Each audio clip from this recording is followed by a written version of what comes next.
Hi viewers, welcome to our channel. ప్రస్తుతం మనతో పాటు సీనియర్ జర్నలిస్ట్ దాము బాలసన్న వారితో మాట్లాడదు. నమస్కారం సార్. నమస్తే సార్, భారత మాజీ ప్రధాని పివి నరసింహారావు గారికి మరి కేంద్ర ప్రభుత్వం అయితే భారతరత్న ఇచ్చి సత్కరించింది సార్.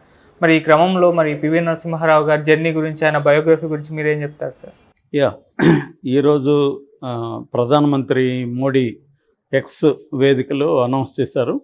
యాక్చువల్గా ముగ్గురికి భారతరత్న ఇస్తున్నట్టుగా ఆయన చెప్పారు. ఒకరేమో చౌదరి చరణ్ సింగ్, ఆయన కూడా మాజీ ప్రధానమంత్రి. రెండవ వ్యక్తి పివి నరసింహారావు, మన పాములపర్తి వెంకట నరసింహారావు, తెలంగాణ సంబంధించి ఆయన అందరికి తెలుసు. ఇక మూడవ వ్యక్తి ఎంఎస్ స్వామినాథన్, మన గ్రీన్ రెవల్యూషన్ పితామహుడు అంటారు ఈయన్ని. హరిత విప్లవము అంటే వ్యవసాయ రంగంలో విప్లవాన్ని సాధించిన వ్యక్తి ఈయన. సో ఈయన ద్వారా ఆధునిక వ్యవసాయ రంగం ఎంతో అభివృద్ధి చెందింది. సో ఆయనకు కూడా ఇచ్చారు. ఈ ముగ్గురు ఆల్రెడీ ఈ ఇయర్లో ఇంకొక ఇద్దరికి ఇచ్చారు. మనం ఆల్రెడీ అద్వానీ గురించి చెప్పుకున్నాం. అంతకుముందు బీహార్కు చెందిన మాజీ ముఖ్యమంత్రి కర్పూరి ఠాకూర్, ఆయనకు కూడా ఇచ్చారు. మొత్తం ఇయర్లో 5 మందికి భారతరత్న వచ్చింది. ఇంకా కూడా ఏమన్నా ఇస్తారా, ఎన్టీఆర్కి కూడా ఇస్తారా అన్న ఒక పుకార్లు అయితే బయలుదేరాయి. ఎందుకంటే బీజేపీ ఏది చేసినా కూడా దాని వెనక రాజకీయ ప్రయోజనం ఉంటుంది. సో ఇక్కడ ఇప్పుడు పివి నరసింహారావుకి ఇవ్వడం వెనక కూడా తెలంగాణలో తన రాజకీయ ప్రయోజనాలు అని దృష్టిలో పెట్టుకుని ఇచ్చిందని చెప్తున్నారు. అట్లాగే ఆంధ్రప్రదేశ్లో కూడా ఒక వర్గాన్ని అట్రాక్ట్ చేయడానికి ఎన్టీఆర్కి కూడా ఇస్తారా అన్న ఒక పుకారు కూడా ఉంది. ఎందుకంటే ఎన్టీఆర్కి భారతరత్న ఇవ్వాలని ఎప్పటి నుంచో డిమాండ్ వినిపిస్తూ ఉంది, కానీ ఇప్పటివరకు రాలేదు. ఆయన కూడా దానికి అర్హుడు అనేది చాలామంది అభిప్రాయం. సో ఆ రకంగా ఎన్టీఆర్కి కూడా ఈ ఇయర్లో వచ్చే అవకాశం ఉందనేది ఒక స్పెక్యులేషన్. అది ఏం జరుగుతుందో చూడాలి. ఇక పివి నరసింహారావు గురించి బ్రీఫ్గా మనం చెప్పుకుంటే, ఆయన 28 జూన్ 2021 సంవత్సరం మన తెలంగాణలోని తెలుగు నియోగి బ్రాహ్మణ కుటుంబంలో పుట్టాడు. వాళ్ళ అమ్మ రుక్నబాయి, నాన్న సీతారామరావు. చిన్నప్పుడు ఆయన అక్కడే తెలంగాణ వరంగల్లో దగ్గర చదువుకున్నాడు.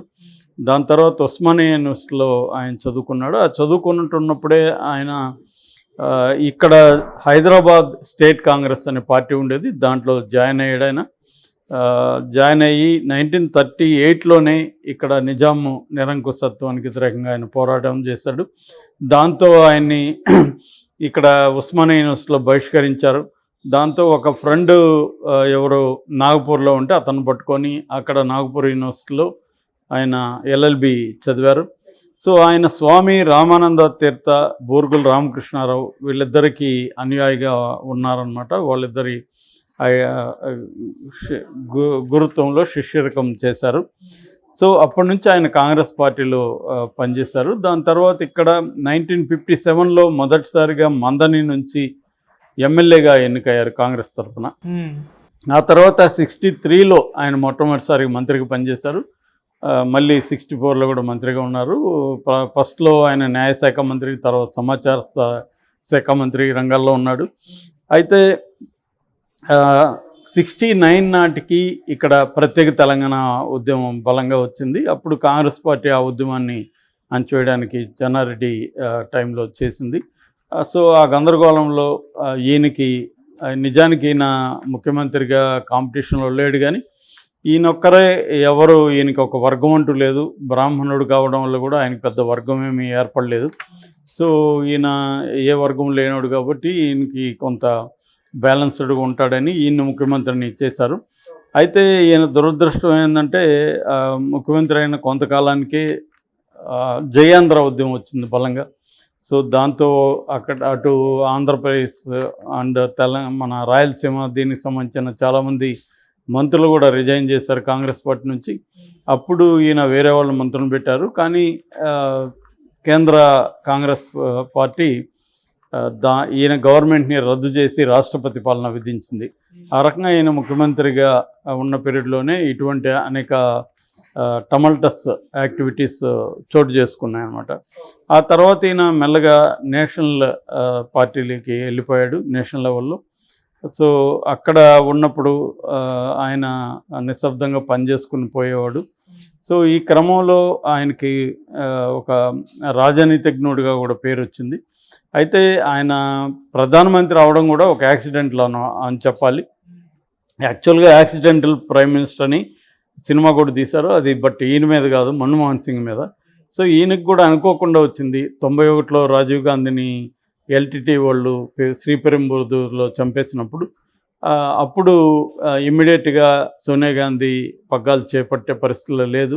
సో కాంగ్రెస్లో ఫస్ట్ టైం క్రైసిస్ వచ్చింది. అంటే కాంగ్రెస్లో నెహ్రూ కుటుంబం, గాంధీ కుటుంబం నుంచి ఎవరు ప్రైమ్ మినిస్టర్ అయ్యే పరిస్థితి లేదు.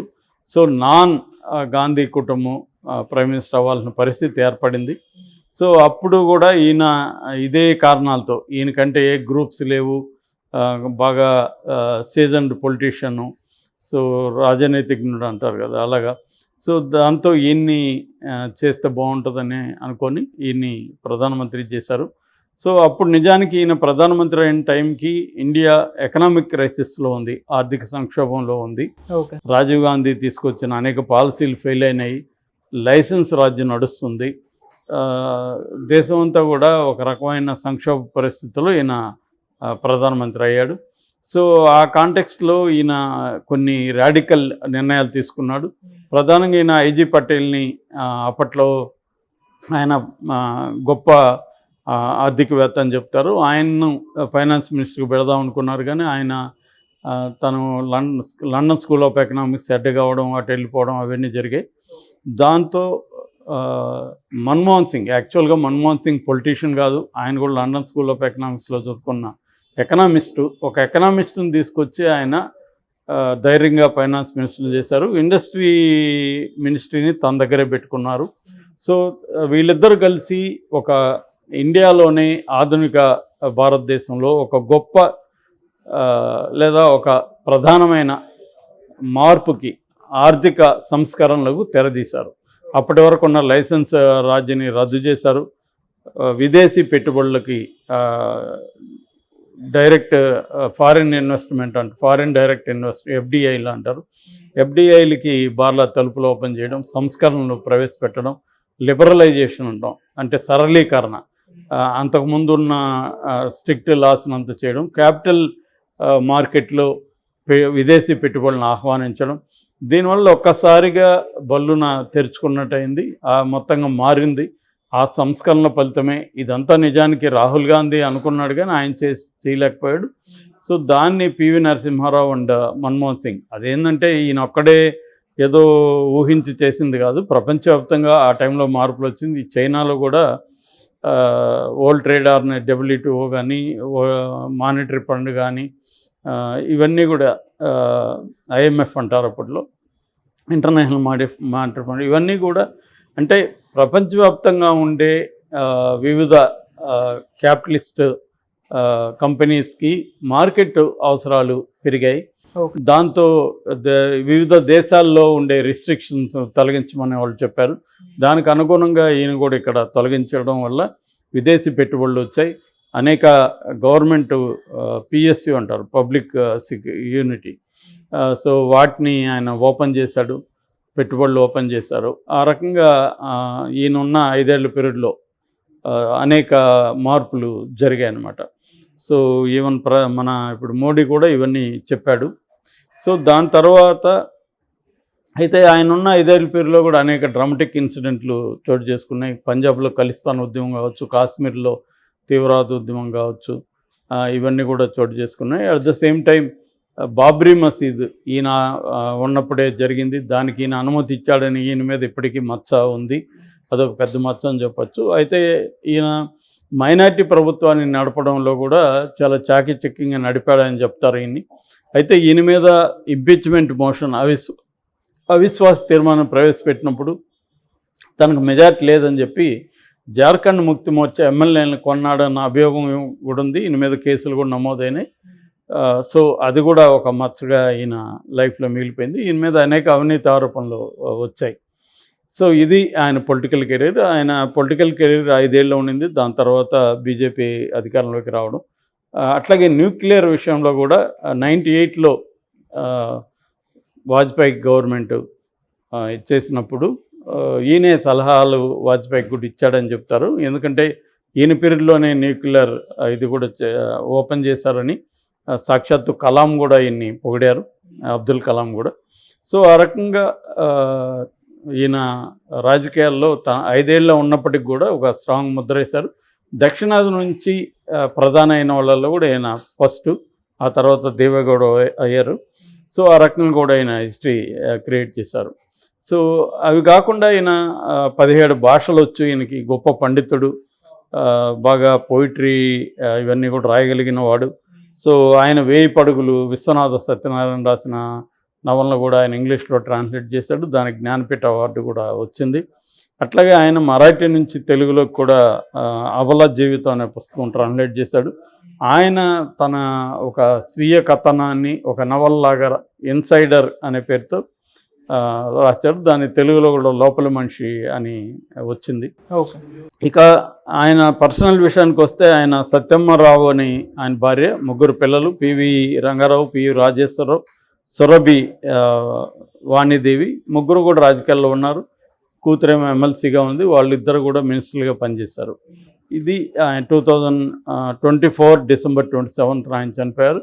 ఆయన ఇక్కడ దహన క్రియలకు సంబంధించి కూడా కొంత వివాదం నెలకొనింది. ఏదేమైనా ఆయన చనిపోయిన తర్వాత ఇక్కడ కేసీఆర్ పివి నరసింహారావు గురించి ఎంతో శ్రద్ధ తీసుకున్నారు. కాంగ్రెస్ పార్టీ ఆయన పక్కన పెట్టేసింది.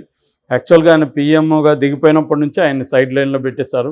సో దాని తర్వాత చనిపోయినాక కూడా ఆయన గురించి ఏమి గొప్పగా ఎక్కడ చెప్పలేదు. సో ఆ రకంగా ఇక్కడ కేసీఆర్ ఆయన్ని మళ్ళీ రివైవ్ చేశారు. పివి నరసింహారావు మార్గ్ అని పేరు పెట్టాడు. పివి నరసింహారావు ఫ్లైఓవర్ అన్నారు. అక్కడ నెక్లెస్ రోడ్డు దగ్గర విగ్రహం పెట్టించారు. సో ఇవన్నీ కూడా ఇచ్చేశారు.